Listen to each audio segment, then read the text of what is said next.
ভুক্তভোগী তার একটি চিত্র বাংলাদেশ শ্রমিক অধিকার পরিষদ তুলে ধরেছে। কার জন্য তুলে ধরেছে? যে বুবু যান আপনি ভারত চইলা যান। বাংলাদেশের জনগণ এই বুবু জানকে আর বাংলার জমিনে দেখতে চায় না।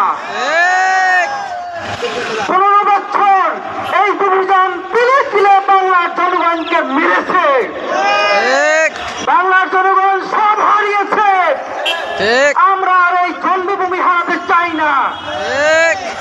এই নরপশু জানোয়ার স্বৈরাচারী শেখ হাসিনা, তোমার গায়ে রক্তবিন্দু থাকতে তুমি সাবধান হয়ে যাও।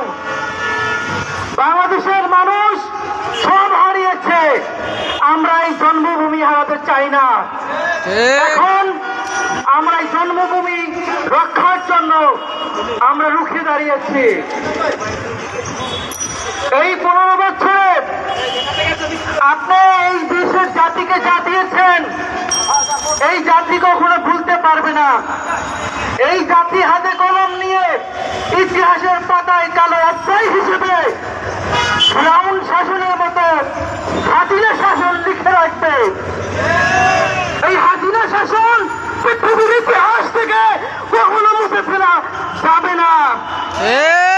হাসিনা একটা স্বৈরাচারী শাসন, এই স্বৈরাচারী শাসন একটা ইতিহাস হয়ে থাকবে।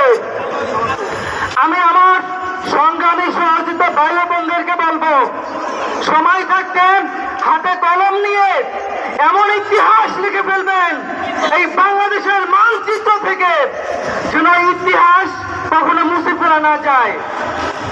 অর্থাৎ বাংলাদেশের মানুষ সব হারিয়েছে, এখন এই জন্মভূমি হারাতে চায় না। কাজেই এই হাসিনা বুবু যান, আপনি ভারত চইলা যান।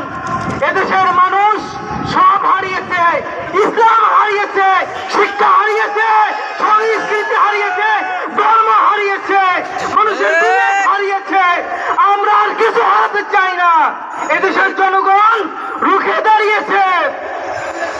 আপনি যে ভারত চলে যাবেন, এই ভারত চলে যাওয়ার জন্য আপনি সময় পাবেন না। কারণ আমাদের দেশের জনগণ ভারত অলরেডি প্রস্তুতি নিচ্ছে। এই হাসিনা যখন বাংলাদেশের বর্ডার পালাবার চেষ্টা করবে, তখন বাঁশের লাঠি দিয়ে মেরে মেরে ধ্বংস করে ফেলা হবে। কাজেই বাংলাদেশের জনগণ সব হারিয়েছে, এখন আমরা এই জন্মভূমি হারাতে চাই না। কাজেই বিশ্ব মানবতা আজকে দেখো, আমরা শিকলবন্দি হয়ে বাংলাদেশ আটকা পড়েছি।